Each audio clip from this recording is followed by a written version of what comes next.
can't believe it's been 10 years since the release of Crystal Lake Memories, the Blu-ray and DVD release. You know, we talked about His Name Was Jason, and a lot of us, including you probably watching this, had a lot of great memories with that. But when we heard about Crystal Lake Memories, I'm sure the first thing that came to mind for a lot of us was this, the book Crystal Lake Memories. Which, if you don't have the book, I still think this is the absolute greatest Friday the 13th memorandum in the world.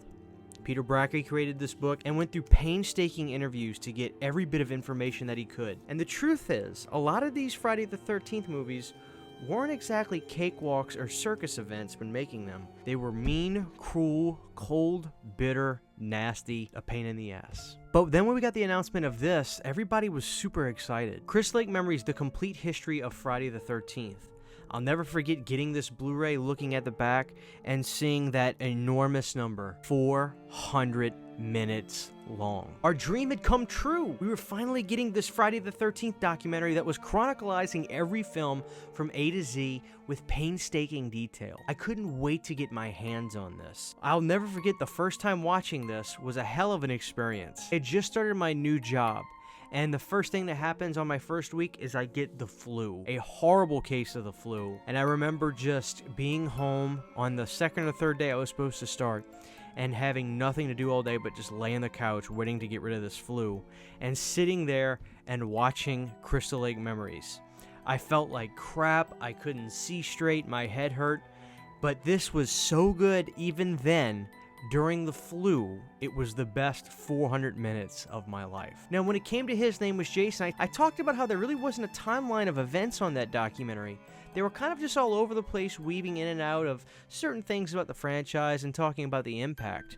But this was going to be the book in a DVD or Blu-ray format. And we would start out with something new.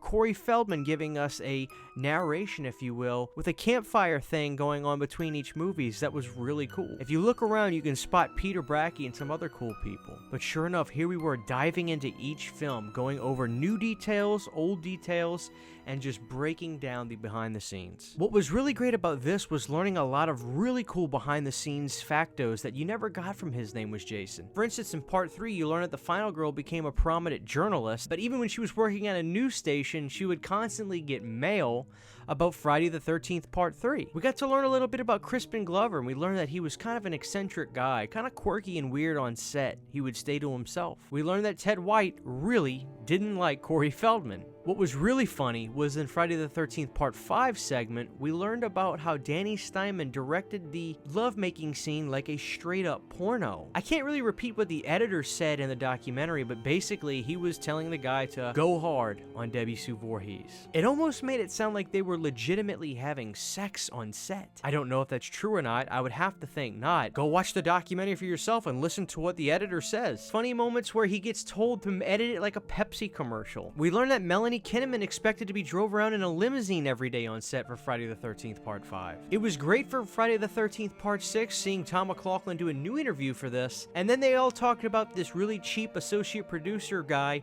who wanted to take some swamp cooler on top of the RV, and so the cast and crew wanted to purposely destroy it just to rub it in his face because he was a penny pincher. But I think that the magic for Crystal Lake Memories starts with Part 7. This is finally where we get some really great information on this film. We really start to learn about what Barbara Sachs did with Friday the 13th Part 7. Everything she cut out, all the stuff she wanted to get rid of.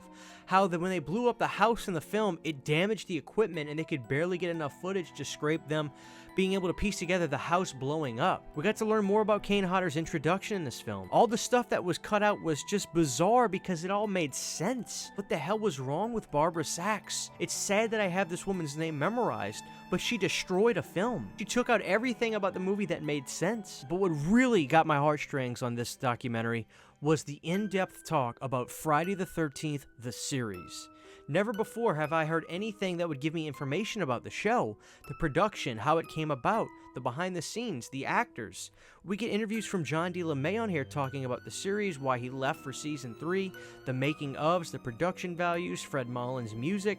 It is a real treat watching this to learn about Friday the 13th, the series, which I still tell people, if you can, go on Amazon and get the box set and check out the show. It's pretty damn good. There's fun little musical cues for Jason Takes Manhattan's start of the documentary, and it really gets you set up to be put into the Big Apple of Manhattan. Granted, the movie doesn't take place there, but they certainly set the mood up right for you. The production values on this documentary is really good. I could keep going on. What I'm getting at is Crystal Lake Memories not only justifies its existence after his name was Jason, but solidifies itself as possibly, to a lot of people for sure, one of the greatest, if not the greatest, horror documentaries ever. Sure, I said that Nightmare on Elm Street's Never Sleep Again was the best, but again, in usual fashion, I gotta say, nothing is more fun than collecting Friday the 13th stuff, and nothing is more fun than rewatching Crystal Lake Memories. While I think Never Sleep Again has the slight edge in terms of its production value, rewatching this is the best 400 minutes of a horror fan's life. Going through this is so not only nostalgic for thinking about the first times you saw the movie, but just really makes you appreciate the fact that this franchise exists, and you get to see how much of an impact it had in horror. Friday the 13th is just as influential as anything else in my opinion, and to say that this documentary and the series doesn't have an impact would be silly. All my friends have this documentary. Friday the 13th fans across the world have Crystal Lake Memories. But the thing about this that I really want to stretch across to you guys is not only having the documentary, but making sure you have the book. Because the book tells you all of the mean details about the stuff Joe Zito did on set, making one of his actors almost freeze to death.